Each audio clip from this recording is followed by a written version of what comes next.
actual midpoint, not the midpoint that Shio suggested in the previous game. And yet again, we're starting with the same drop spot. Covert Canyon, Vino's got the drop spot nailed this time.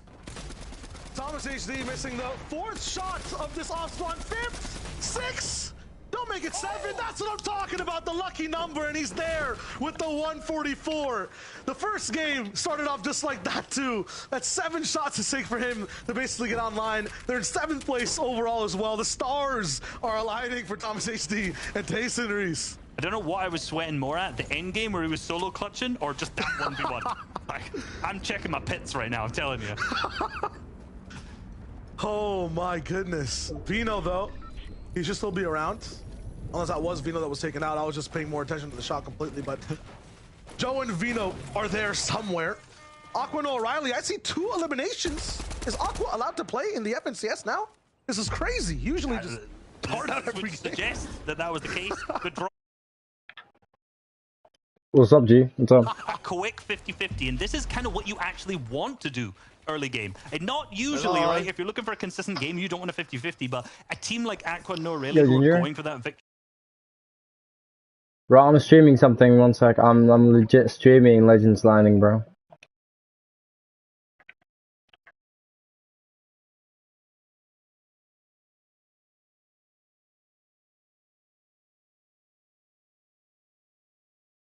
What? Mr. J, that's a 5 HP shot to keep him in the game. 2 HP. You cannot take it easy against these players. First Thomas, then Mr. J. And the fear is still there too. The teammate that we saw before, Wolfie, all the way on the top side, who's gliding in, is going to have a little bit of HP to get back as well. But Mr. J has to hold things down himself. This is trouble. Wolfie's there to help him out, and he has a little bit of time to get a few mats. This is crazy. These shots, Reese, it really seems like every player's online. Every single one, the right-hand peak. This heavy shotgun, if you connect with it properly, man, does it do damage. You obviously saw that with Thomas HD earlier on. Now we're seeing it at the same time with Mr. J here. And obviously, Yikes has lost Vico. He's going down for this 1v2. We know that Mr. J alongside Wolfie don't have many materials in there. So this pressure is going to be really important. Trying to just dwindle away the match. Slow pickaxes, the good angles, but not trying to waste too much time so that Wolfie can pop that med kit that he's potentially just already going to go for here. Yeah, Mr. J's just holding it out. The med kit does get popped ultimately, and now Yikes has to do 200 total damage. Nice shot. The left one misses. The one fortunate is just one pellet, and if it's just hit fired, it's not going to go to the right space. Nice creative edit to try to maybe catch Wolfie off guard, but it's not going to be enough, and they make it. I mean, surprisingly off spawn. Yeah, honestly, what's interesting is that for Mr. J and Wolfie, like, they were in qualifier number 1. Ooh, that was a beautiful shot now they watch it back from that perspective. But these guys were uncon here, right? This is their draw spot that they've chose to in Sanctuary, and they weren't really able to capitalize on that, right? They ended up 22nd overall, and I'm wondering if, in all honesty, being contested will help. As we see Lazen going for the reboot launch, failing it twice, it would seem.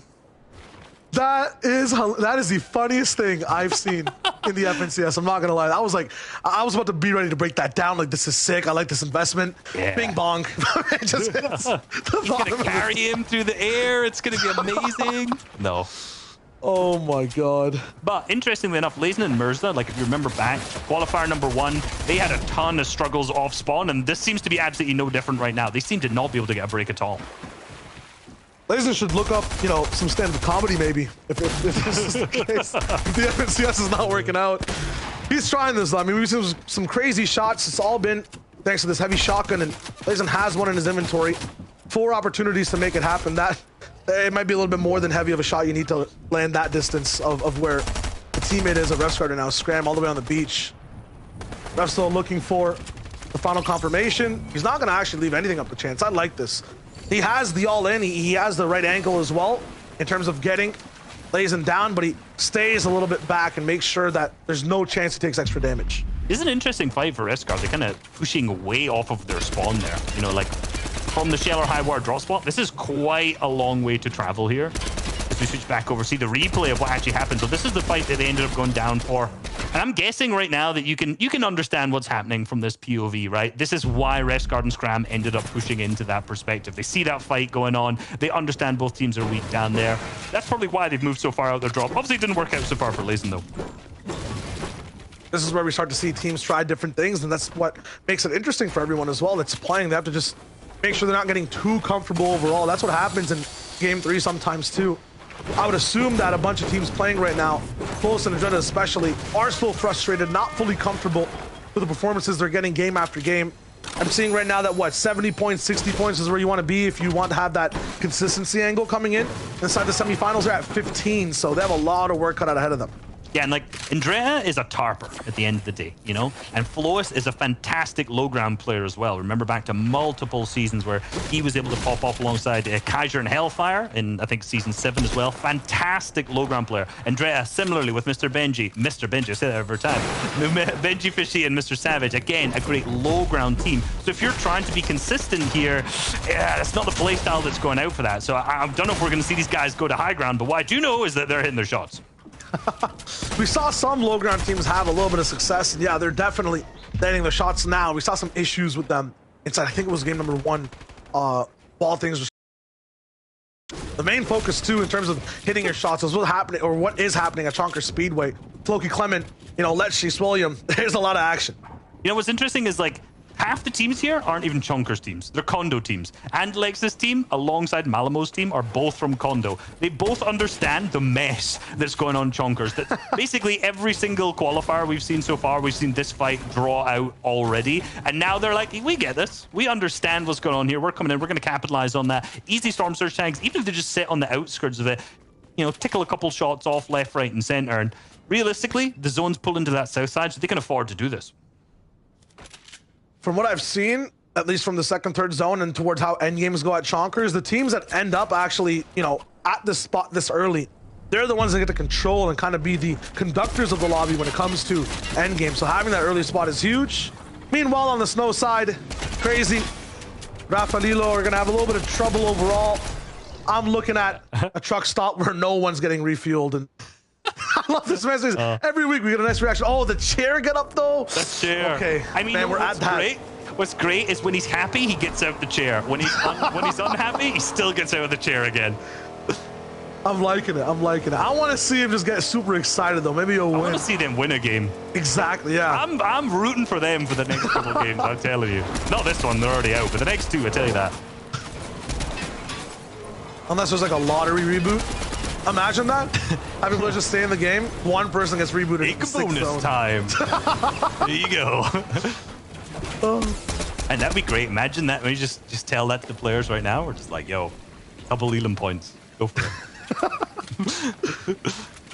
Sadie Chapix, what is going on today with this team? Because I don't see the consistency overall. I mean, I mentioned they were kind of playing half in and half out of that 2 type of mindset game style, you know? They're in spots where they can be consistent, stay low, but then we see Sadie and Chapix trying to make some moves for mid-ground, make some moves at fighting teams side by side. They seem to be good on Surge too, so.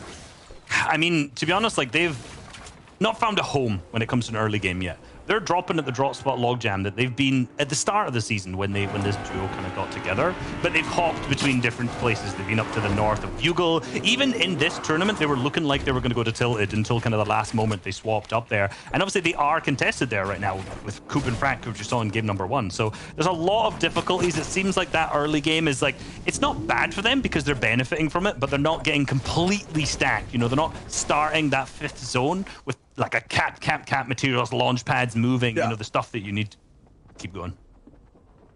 Talk about stack though. There's Tayson, Thomas, Scram, Refsguard, Falcon, Astralis, side by side. This is just going to be tough for any team to really get moving from this spot onwards. I can smell the ego from both sides. No one really wants to move just yet. This is not what you want though. You don't want an ego battle. I know. I mean, I want it, you know what I mean? But we don't want it because it's not. I want it, but at the same time, you know, I want to see both these 2 teams qualify. You know, I want to see the Thomas HD, who's currently in 7th, by the way. If you haven't watched the FCS broadcast in a while, you'll now know, as of this season, the numbers that are next to each other's names is the player, the position that they are in the leaderboard right now. So Thomas HD was in 7th. I can't read. Numbers are not our strong suit today. And if you look right now from this perspective, X-Squeeze and Andlex in the bottom left, you can also see that, where it says team and then a 3rd next to that. So currently X-Squeeze and Andlex are at 3rd place. Top 6 is what qualifies them, so they are looking really good. Let a live update as well, so it's not just, you know, how the game starts out overall. Good. So nice. And as we mentioned, 60, 70-ish points, that'll put you inside that top 5, top 6. If you have 9, that'll put you in mental turmoil, I feel like, for the moment. Mustache is trying to find a way out of it. He's using shotgun shots on the bodies as a little bit of a reprieve. Malabuka, though, he's going to be taking a lot of damage. Going to be the receiving end from the other teams. Kind of shots over and over again. It's Vortexia and Catsuri that they're facing off with, plus another team as well. And this is the team I want to see do really well, right? Mustache, Malabuka, but they've struggled to this point too. They've struggled, but now you've got to remember, Toos and Putrik won that previous game. They're out of their drop spot. They're no longer a nuisance to them, so they have an opportunity. They've made it off spawn. They struggle with Surge, absolutely. But this is a team, right, that takes advantage of other players being below Storm Surge, which right now Catsuri and Vortexia are. They're going to set up traps for you to fall into, walk into, and pick up easy eliminations. And then they're a team who I absolutely think, even if it's not today, maybe even if it's the next 2 days, will pick up a victory. Like, absolutely. They are incredible at winning games with like 10 eliminations. Maybe not every game, but they're able to really go deep into those games, pick up a victory royale. I feel like there's some teams that are good at winning games when everyone's not trying to win games overall, when they're just playing regular. When you toss them into a format like this where you have other people trying to win, that's where it gets a little bit weird. Like, people don't end up playing like they normally do. You find people inside your spot, you're like, hey, this is my strat. Doesn't matter. Catsuri, Vortexia, low on Surge. You never see this either. They're like, wait, what are we doing? We should be aggressing on other teams. Why are we hiding? And suddenly, they're on high ground. If you blinked for 7 seconds straight, first of all, CNI Doctor, I'm not sure what's going on there. And then second of all, they have height now. They were looking so bad, about 100 below. Now they're 47 with some control. It's looking good overall. The thing is, they still need to get damage, though. They still need to do something. The double controller is difficult, right? It means that those long-range tags are significantly more difficult. They have to do things like this. They have to go for those box fights, so they have to jump in. They have to try and do whatever they can to hit some shots. And unfortunately, they weren't able to do anything at all. It seems like Fury, alongside missed him at the same time. They came second in game number 1 regardless. The camera swished past them. My brain went blank. But they came second in game number 1. They're looking good on the leaderboards overall. But at the same time, it's like, that's not a team necessarily want to jump into. Yeah, Lusha there beside him. I got you. There you go. Thank you. Thank you, my brother. But this is also a formula I want to introduce you to. Players, man. Yeah, this is tough. It's tough. Who are you at this point? Shio what? Shio Water? The one thing I'm noticing too is the longer we stay in here, Matt's kind of equal time. Look at Floki as well, right? Just inside this washing machine, like a dish wrapped up in a towel, is just like cracking over and over again as it spins, just breaking everything completely. This is tough for us. Like, the longer these guys stay in, the more they just end up damaging themselves over and over and over. They have to try to get out, but they still want to do damage. Catsuri, Vortexia, if you're down to drinking guzzle juice to get past Surge, there's some problems. There's some problems. Always seems like there's a more efficient way to do things. You know, there's a standard regime of doing the optimal way of getting these things laid out. You know, potentially the washing machine not the way to go for them right now. At this time, Lecce and Swilliam managed to make the most of that fight. However, at the same time though, because we did see obviously Floki come in, be the worst out of that fight, and even look at the materials right now. 141 on Lecce. Swilliam, probably, I'm guessing, exactly the same. Tons of heals, everything. They managed to get themselves set up for a potential win here. Every time someone says Lecce and Swilliam with potential win, I expect some shenanigans very, very soon. I feel like the word potential. Potential, yes. Potential. I just feel like they can't stay still for too long, and that's what's required. I like this from Belusi, though, sliding in the storm and getting a Neelim as well. Very cinematic. Very. Great job production as we see Floki going down there. A lot of the players that we saw struggle with Storm Surge, little montage of them all going down at the same time. Kepi and Melody really struggling here on that north side of the zone. Gonna have to try and make themselves go down to that south. But unfortunately, it's just over for them instead.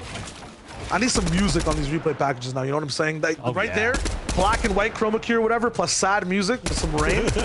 Really get in the mood, the mindset. 50% slow-mo? Yeah, 50% slow-mo.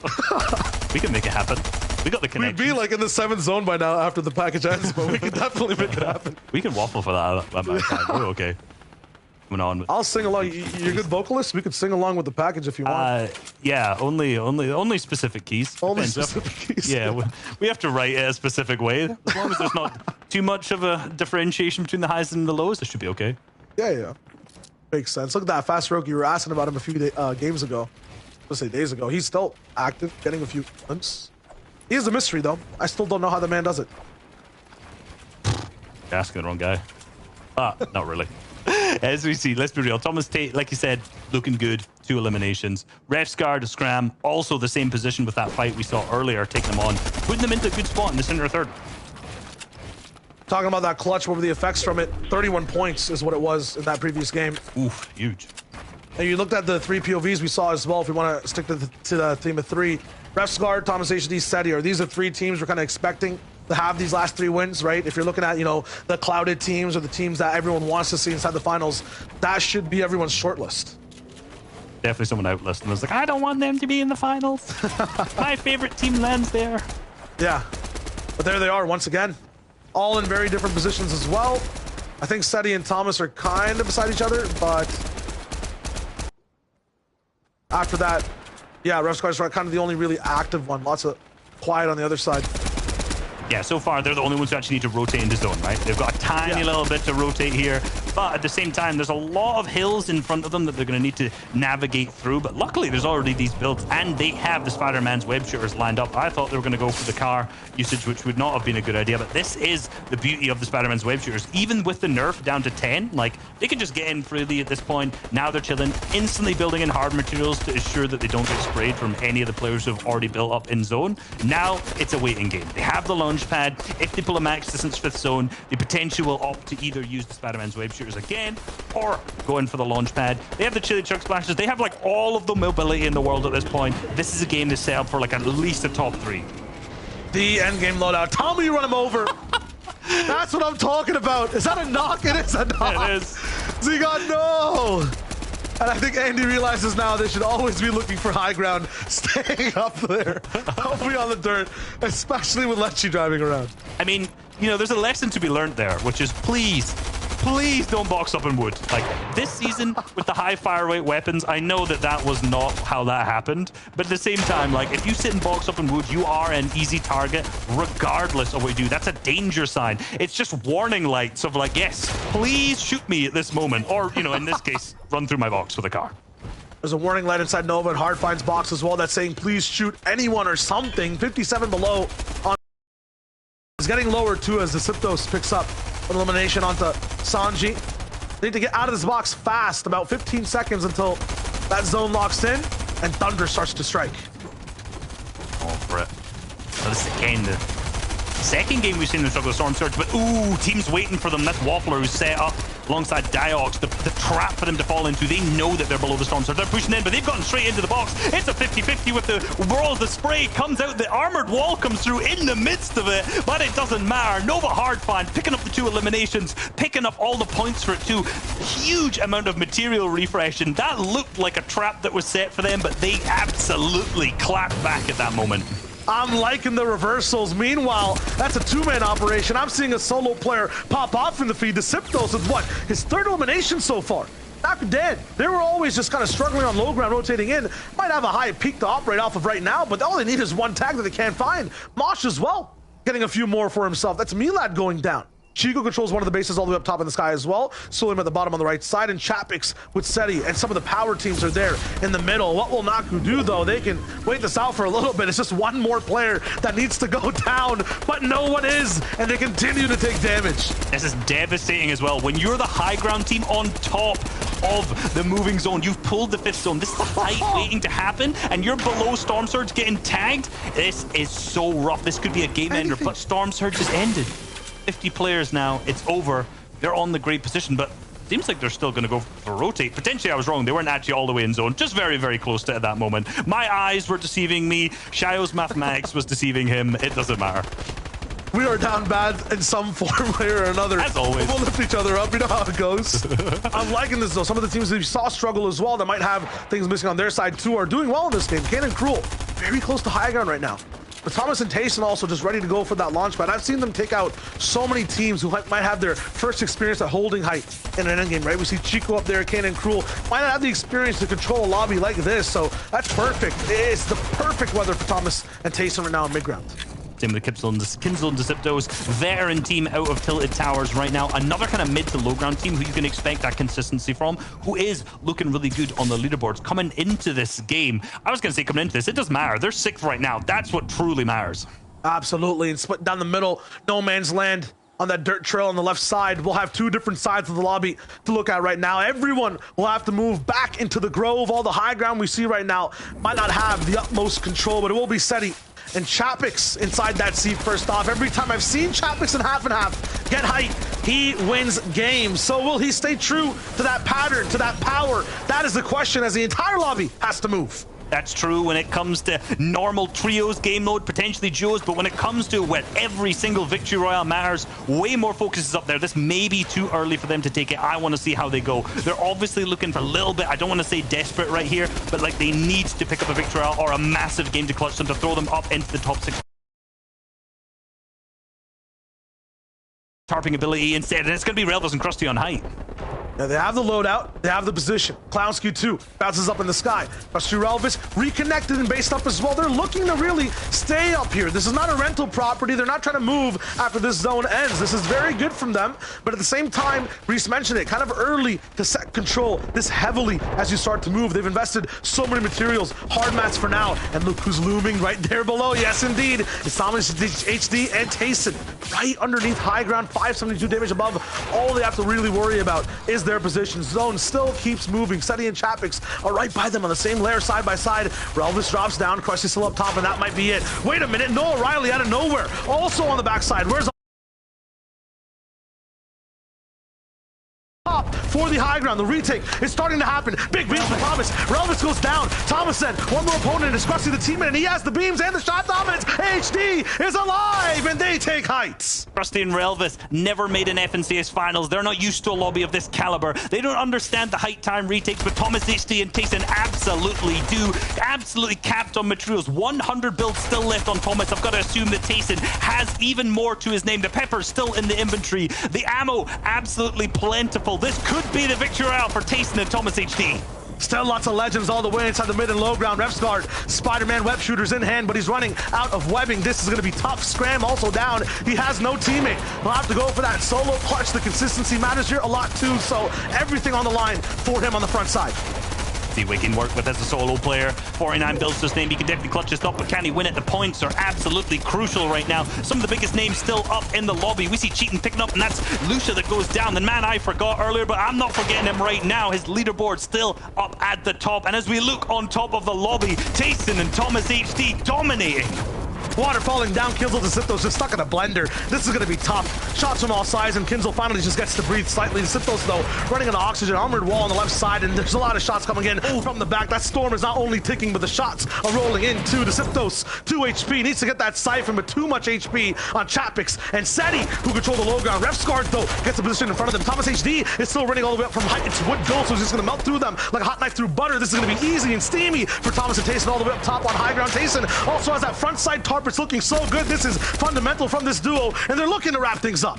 They got the materials, they've got the ammo, they've got the firepower, they've got the brains, they have absolutely everything. But look, Andalik still in this. First place in the leaderboard down below. Same with Seti and Chapix, a team who didn't manage to win. They were on high ground at the 5th zone, but now they're on the low. They're claiming those points, and they're climbing up the leaderboard as well. 4 teams left. Seti Chapix, one of them, rattled on the head, though. Seti's looking confused, turned around, and he's down. Chapix survives on the backside, though. One player right above him. Is it his build that he can edit? That's the question. Does he see it? No! Pop down! The awareness from Andalex is too much. Malibuca and Mustache are going to be on the backside. No shields. Thomas and Tayson looking healthy. Is this going to be the win? It starts with a lucky number 7 shot. It starts with a 50-50, and it ends with absolute tyranny. Just a complete tear all the way from high ground. Low HP for Mustache and Malibuca. Down below, there's one final drop that Tayson needs. He goes for the left-hand peek. First shot doesn't land. Second one, it's a split. Insane reactions and a double for Tayson. That's how you wrap things up. A Victory Royale, and Thomas and Tayson are going to the finals. There was never any doubt at all. Tayson and Thomas HD, 2 veterans. It wouldn't be an FNCS finals without 2 of the best players, if not the 2 best players on the EU region making it through the finals. That's what I like too. They're They're keeping it suspenseful. They're playing to their strengths. They're staying all the way away. You could even see the high ground at one point. They're playing in a different lobby, Reese. Rightfully so. So powerful, so free. Thomas HD and Tayson, what a win. Absolutely clinical. Like we mentioned, we saw Krusty and Relvis go up for the high ground way too early. A team that's not as experienced when it comes to FNCS, not knowing that this is probably not the time you should go up for high ground. Thomas HD and Tayson, they know exactly what they're doing. They can look up, they can take advantage of the team's weak up on that high. And with plenty of materials from fragging out on the low ground, here we are, made it straight through the finals. Absolutely, that's just nuts from them. But who else is there to keep rolling through? I mean, Zeke, Levin, Sundown, they've got the breakdown. Thank you guys so much. I mean, Levin, I have to turn attention to you. Sundown, this is your prediction, but Levin, this will be for always and for all of time be your favorite player, Tayson. Yeah, what can I say? I knew it was coming. Look, what did I say at the end of last game? I said, if they keep playing like this, it's going to be a very, very quick semi-final for them, and this is why. Obviously, they went off spawn, which was spectacular. Joe and Vino, don't know what you guys are doing, lads, but you got to hit the drawing board and come back with something stronger. You're lucky you ain't got to face these guys off again. But Thomas and Tayson, they looked up on high, right, when they saw Krusty and Relvis, and they thought, who are these guys? This is barbecue chicken. We're going to go ahead and win this game, and they did. Look, it was a mad end game. You know, you could have told me this was the FNCS finals. I would have believed you. 3 monster teams at the end, but the most monstrous come out on top. Yeah, it's been all about the veterans so far here in our first day of the semifinals, just finding opportunities to really take advantage of the experience.